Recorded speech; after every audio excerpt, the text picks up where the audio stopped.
एक तस्वीर आपको दिखाता हूं। यह तस्वीर अनंतनाग डिस्ट्रिक्ट के बहरा इलाके की है। अभी तक के जो इंटेलिजेंट एनआईए की जांच पड़ताल, जम्मू कश्मीर पुलिस की जो शुरुआती तहसीस है, उसके बाद जो चीज़ें निकल कर आती हैं आ गई और ये थी कि इस पहलगाम हमले में जो 22 अप्रैल का दोपहर का वक्त होता है 3 बजे के दरमियान अंजाम दिया गया था। 5 टेररिस्ट शामिल थे। इसमें से 3 पाकिस्तानी थे, 2 लोकल कश्मीरी थे। इन्हीं में से 2 जो लोकल कश्मीरी में से एक, उसका जो नाम था आदिल, जो लीगल वीज़ा पर पाकिस्तान गया था और बगहा बॉर्डर के थ्रू हुआ है, वहाँ जाकर वो पीएके गया और पाक ऑक्यूपाइड कश्मीर में हुआ है, वहीं उसने टीआरएफ के बैनर के तले उसने ट्रेनिंग ली और 2024 के लास्ट ईयर में वह वापस लौट आया। आदिल के ऊपर इल्ज़ाम यह है कि वह पाकिस्तान से आए बाकी के 3 टेररिस्ट को उसने पनाह दी और उसके बाद वो रास्ता, रूट और एक तरह से उसके लिए गाइड का काम किया और इस पूरी साजिश में भी वह उसके साथ रहा। और जो जैसे ही आदिल के बारे में जानकारी मिली, अपनी सिक्योरिटी फोर्सेस आज यानी फ्राइडे के अनंतनाग के उसके घर पहुंचती है और उसके इस घर को बम से उड़ा देती है। और इस पहलगाम के गुनाहगारों में एक हाथ नहीं लगा, लेकिन उसके घर को नस्तबूद कर दिया गया और उसकी तस्वीरें जो आप देख सकते हैं। तो चलिए आगे बढ़ते हैं, आज की पूरी कहानी घटना को आपको समझाते हैं कि आखिरकार पहलगाम में जम्मू कश्मीर में कैसे ये घटना घटित हुई और चीफ जनरल के बारे में बात करें। आप नमस्कार, सत श्री अकाल, जय हिंद दोस्तों, आप सभी का स्वागत है फिर से एक नई वीडियो के अंदर। तो वीडियो को लाइक करके चैनल को सब्सक्राइब कर लीजिएगा। जिनको भी दोस्तों अपना नाम वगैरह विश कराना है तो जरूर कमेंट बॉक्स में कमेंट करिएगा अपनी सिटी वगैरह का, उनका नेक्स्ट वीडियो पर नाम लिया जाएगा। तो दोस्तों मैं छोटू भैया आज की जो सच्ची घटना आपको सुनाने जा रहा हूं, ये सच्ची घटना बहुत ही दुखदायक और दुख से भरी हुई है।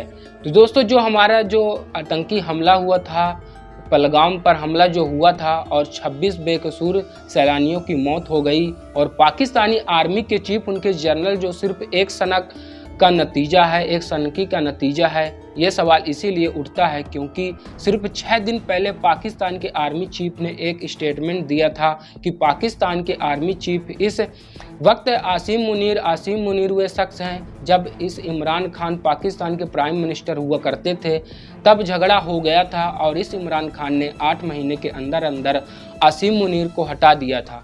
और उसके बाद जब शहबाज शरीफ की सरकार आई, इमरान खान जेल चले गए और फिर सितंबर 2024 में इनको पाकिस्तान का आर्मी चीफ बना दिया गया।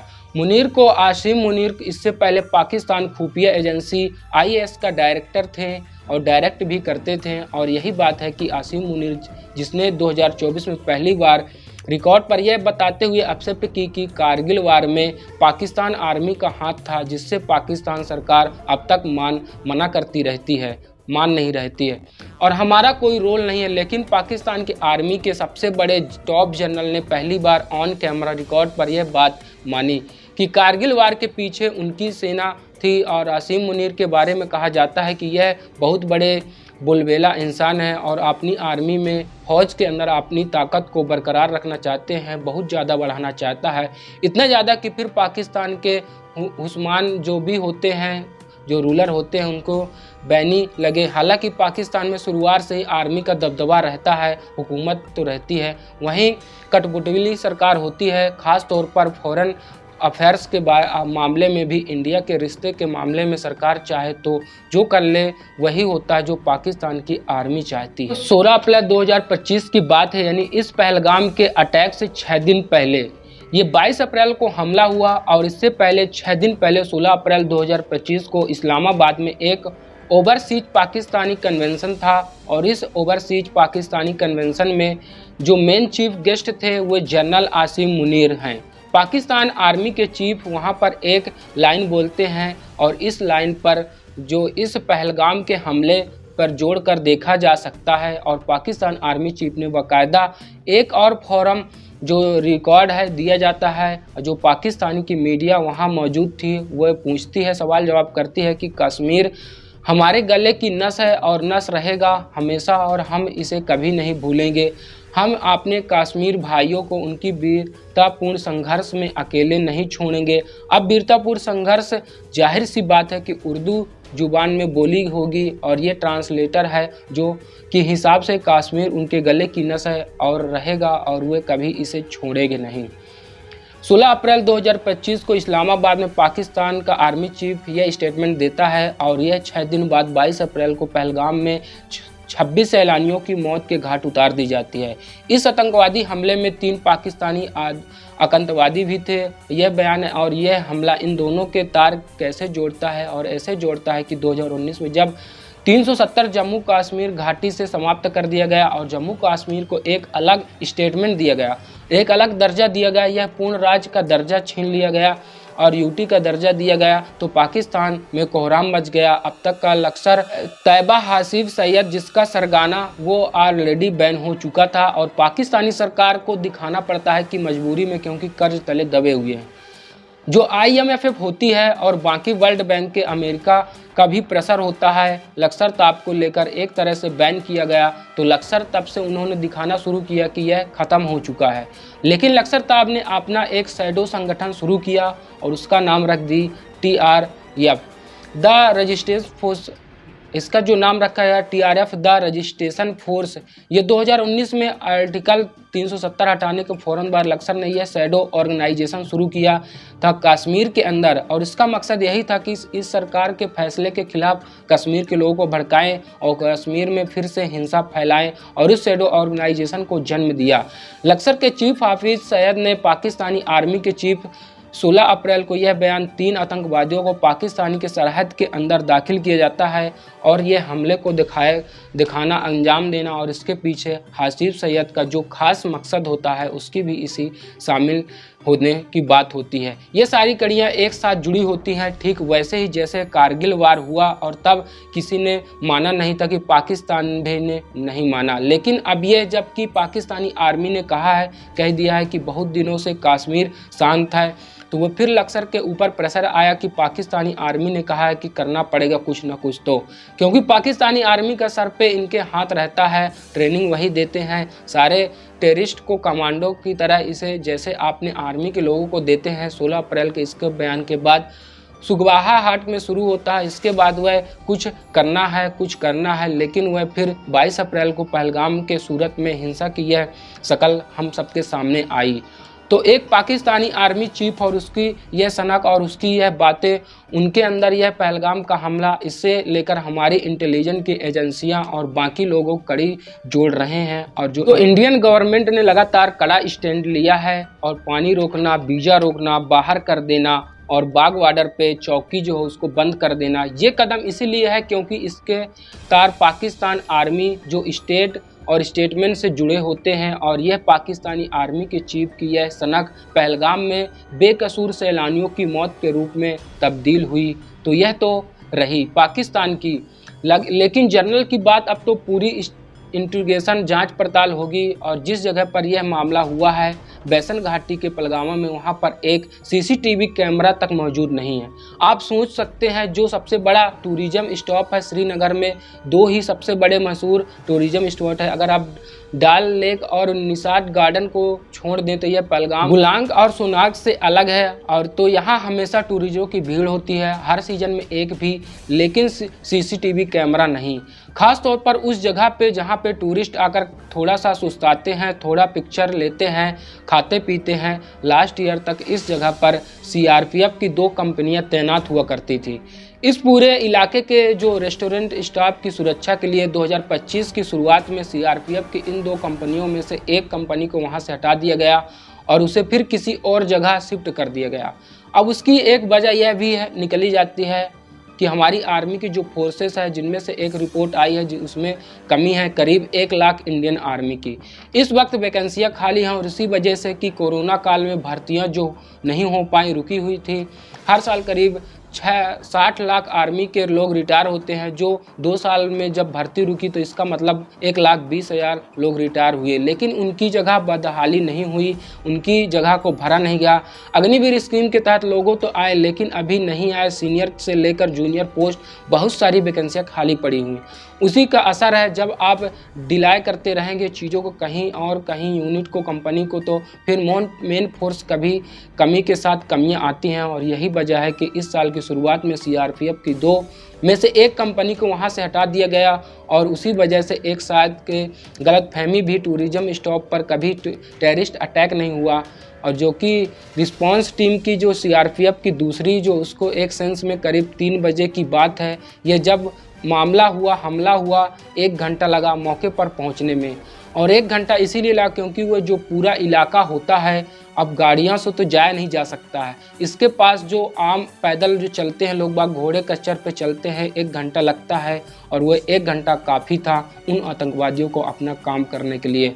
वापस उसी जंगल में गुम हो जाने के लिए वह हमला हुआ और उनकी सूचना भी दी गई, लेकिन 1 घंटे बाद लोग वहाँ पहुँचे। सीसीटीवी कैमरा तक तो था नहीं। एनआईए को यह जांच पड़ताल सौंप दी जाती है। एनआईए क्या करे, तो एनआईए अब पूरी तरह से डिपार्टमेंट थी उन आई विटनेसों पर, चश्मदीदों पर जो वहां पर पहले से मौजूद होते हैं। ऐसे 42 चश्मदीद मिले जिनमें से इन टेररिस्ट को देखा, और 42 इनमें से जो एक फोटोग्राफर था, जो गोलियां चली तो वो पेड़ पर चढ़ गया और फिर वो पेड़ की पत्तियों के आड़ में छुपा रहा।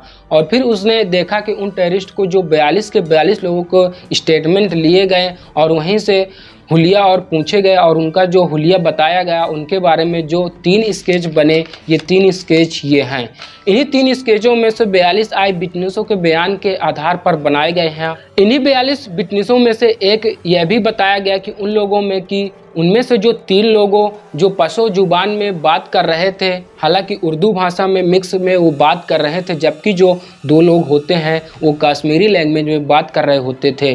तो फिर पुलिस को यह एजेंसी को यह लगाया गया, इसमें खुफिया लगाई गई कि इसमें से जो 2 लोग हो सकते हैं, उनमें से एक आफिस और आदिल के घर पर उन्होंने बम से उड़ा दिया जाता है, और आसिफ का जो घर है जो तराला में है उसको जम्मू कश्मीर कमिश्नर एडमिनिस्ट्रेशन ने बुलडोज़र से उसको गिरा दिया। लेकिन वे दोनों गायब हैं, और फिर ये तीनों पाकिस्तान भी गायब हैं, और जो पाकिस्तानी आतंकवादियों की जांच अभी जारी है और इनकी तलाश अभी तक की जा रही है। जंगलों में, पीर पंजल के जंगलों में, पहलगाम के आसपास के जो तमाम घने जंगल हैं वहाँ पर इनकी तलाश जारी है। और सेना, paramilitary forces, Jammu Kashmir police, ये सभी लोग लगे हुए हैं। विजय शंकर जो एनआईए के जो इस वक्त पूरी जांच के लीड कर रहे हैं inspector general of police NIA को जो विजय शंकर जो इस वक्त पर श्रीनगर में डेरा डाले बैठे हुए हैं, इसमें से पूरे मामले की जो जांच पड़ताल कर रहे हैं। अब इन तीनों के बारे में जो 3 पाकिस्तानी टेररिस्ट के केस की सच्चाई सामने आई, तो उनके जब उनका नाम भी पता चला तो उनके ठिकानों को भी, और उनके एक बहुत से पुख्ता सबूत हैं जो पाकिस्तान को यह बताने के लिए कि ये 3 टेररिस्ट आपके यहाँ से आए हैं, सरहद पार करके आए हैं। ये तीनों में से जो स्विच स्क्रैच जो देख सकते हैं जारी किए गए हैं, इनमें से तीनों में से एक का नाम है, इसमें से आशीष फौजी, दूसरे का नाम है अबू तला और तीसरे का नाम है आदिल हुसैन। जो 3 इसके जारी किए गए हैं, और आशीष जो फौजी जो अपना नाम कोड नेम में है उसका कोड नेम है मूसा, जबकि अबू तहल का जो कोड नेम है उसका कोड नेम है आसिफ, और दोनों पाकिस्तानी हैं। जबकि आदिल वहीं अंतरानांग के ब्रिज का बेरा इलाके का रहने वाला है। और इसके अलावा इस हमले में शामिल जो 2 और हैं, ये 3 स्क्रैच जो बना के 2 स्क्रैच नहीं हैं, उनको 2 की जो पहचान हुई है उनमें से एक का नाम सुलेमान शाह है और इसका जो कोड नेम है यूनुस है, ये पाकिस्तानी, और दूसरा लोकल कश्मीरी उसका नाम आसिफ शेख है, जो आसिफ शेख का तराला का रहने वाला, जिसके घर पर बुलडोजर चलाकर गिरा दिया गया है। अब जो बाकी ये तीनों पाकिस्तानी बचे, सुलेमान शाह, इसके अलावा आसिफ फौजी, अब ये अबू तला में तीनों पाकिस्तानी के पीओके यानी पाक ऑक्यूपाइड कश्मीर, पाक अधिकृत कश्मीर का मुआवजा कश्मीर है, जो वहाँ ये रहने वाले। महीने भर पहले वहाँ पर एक रैली निकाली हुई थी और हमास की तर्ज पर, और इस रैली में बाकायदा एक तरह से डेमोन्स्ट्रेट किया गया और हमला कैसे करना है, और टीआरपीएफ के हमला करने का तरीका हमास जैसा होता है। यहाँ बड़े ग्रुप में नहीं आते हैं, छोटे ग्रुप में आते हैं। मैक्सिमम 3 से 5 लोग ही होते हैं, ज़्यादा लोग नहीं होंगे, लेकिन जो करते हैं और अपने टारगेट को ये पूरा करके फिर गोली मारते हैं और वापस इनका ठिकाना जो आशियाना होता है वहाँ जंगल, फिर से वो जंगल में जाकर छुप जाते हैं और शहर से दूर रहते हैं, सड़क से दूर रहते हैं, गाड़ियों से ट्रेवल नहीं करते हैं और अपने आसपास कोई फ़ोन गैजेट वगैरह इस तरह की कोई चीज़ का उपयोग नहीं करते हैं जिससे वो आप ट्रांसमिशन सैटेलाइट के ज़रिए से आप चीज़ों को पकड़ सकें, आप इनके लोकेशन को पता कर सके। ये बिल्कुल पुराने तौर तरीके के हिसाब से ऑपरेट रहते हैं और यही मुश्किल आती हैं अपनी एजेंसियों को। इन तक पहुंचने में, लेकिन इन तीनों के पीओके से रिश्ते का निकलना गया। इन तीनों को जो हाफिज़ सईद लश्कर का चीफ होता है उसके ज़रिए से इनके रिश्ते को भी निकाला गया और इस रिश्ते के साथ इनके सारे सबूत पाकिस्तानी हुक्मरानों को दिया गया और यह कहा गया कि देखो आप, क्योंकि पाकिस्तान कह रहा है कि इस हमले में हमारा कोई कनेक्शन नहीं, कोई लेना देना नहीं है। हमारे वो कहता है कि हमारे भाई पर कोई कौन लोग हैं, कहाँ से आए हैं, क्योंकि ये तीन जो बेशक जम्मू कश्मीर के लोकल टेररिस्ट हैं, इन दोनों में कभी 2018 में पाकिस्तान में गए, वहाँ ट्रेनिंग ली, फिर लौट कर आए लास्ट ईयर, और तीन को पाकिस्तान सरहद पार भेजा गया और इन तीनों को ट्रेनिंग पाकिस्तान आर्मी ने दी। और उसी पाकिस्तान आर्मी ने, जिसके जनरल आसिम मुनीर 16 अप्रैल को ये स्टेटमेंट दिया कि कश्मीर हमारे गले की नस है, जिसमें से हम भूल नहीं सकते हैं, आज न कल तो न परसों। और इनके बयान कर लेकर लश्कर और TRPF के जो दोनों एक मौका दिया गया और इनको खुश करना होगा। तो चलो करते हैं। और अपने नतीजा का पहलगाम पर हमला किया और पाकिस्तान में इस वक्त बहुत सारे चीज़ें, इंडियन आर्मी सिंधु वाटर को लेकर सारी चीज़ें हमने बताई, एक्शन लिया गया। हालांकि बहुत सारे लोग को कहना कि एक्शन तो कम है, जहां तक पानी की बात है तो बहुत सी ज़्यादा फर्क पड़ने वाला नहीं, क्योंकि पाकिस्तान की सोशल मीडिया और वहां पाकिस्तान व्हाट्सएप के कुछ ग्रुप मैसेज चल रहा है। इन बड़े ही मतलब कि इनके बारे में क्या कहें, इसमें से मैसेज चल रहा है कि ग्रुप में वहाँ व्हाट्सएप में पाकिस्तान सुनिएगा आप, ये चल रहा है कि यार इंडिया वाले तो कोई ऐसी धमकी दो जिसमें से हम डरें। पाकिस्तानी की सरकार जो हमें डेली धमकाती है, तो ऐसी धमकी मत दो कि नीचे लिखा होता है पानी रोक लोगे तो वह वैसे ही नहीं आता है, मार देंगे। हमारी पाकिस्तानी सरकार तो हमें वैसे ही मार रही है। लाहौर लेना चाहते हो तो ले लो, आधे घंटे बाद खुद ही लौटा दोगे तंग आकर। ये सारे मैसेज चल रहे होते हैं वहाँ पर। अब इससे अंदाज़ा लगाया जा सकता है कि लोग वहाँ की सरकार जो फोर्सेस को लेकर यह राय रखते हैं, लेकिन हमारे लिए सीरियस है और हमारे लिए ये भी ज़रूरी है कि इसमें से एक्शन क्या होता है, क्योंकि सिर्फ पानी रोकने को लेकर बहुत सारे लोग बातें कर रहे हैं। सिंधु जल को समझौता, इसमें से एक भी हम तक का रोक नहीं सकते। अगर पानी हम रोक लेंगे तो जबरन रोकेंगे वाला मौसम मानसून आने वाला मई के महीने में, और बाढ़ की नौबत भी आ सकती है। तो पता चला पानी वापस हमारे लिए मुसीबत बन सकता है। ये सब तो फुल ऑपरेशन कब होगा, ये सवाल उठ रहा है। उससे पहले यह है कि जो 5 लोग, इतनी बड़ी हमारी सारी फोर्सेस लगी हुई है और पहले से इनके लिए सज़ा देने के जो अब तक जो सारे सवाल हैं और सवाल सरकार से हैं और सरकार के जवाब सभी इंतज़ार कर रहे हैं। तो देखिए आगे क्या होता है। फिलहाल कहानी में आज इतना ही। तो जय हिंद दोस्तों।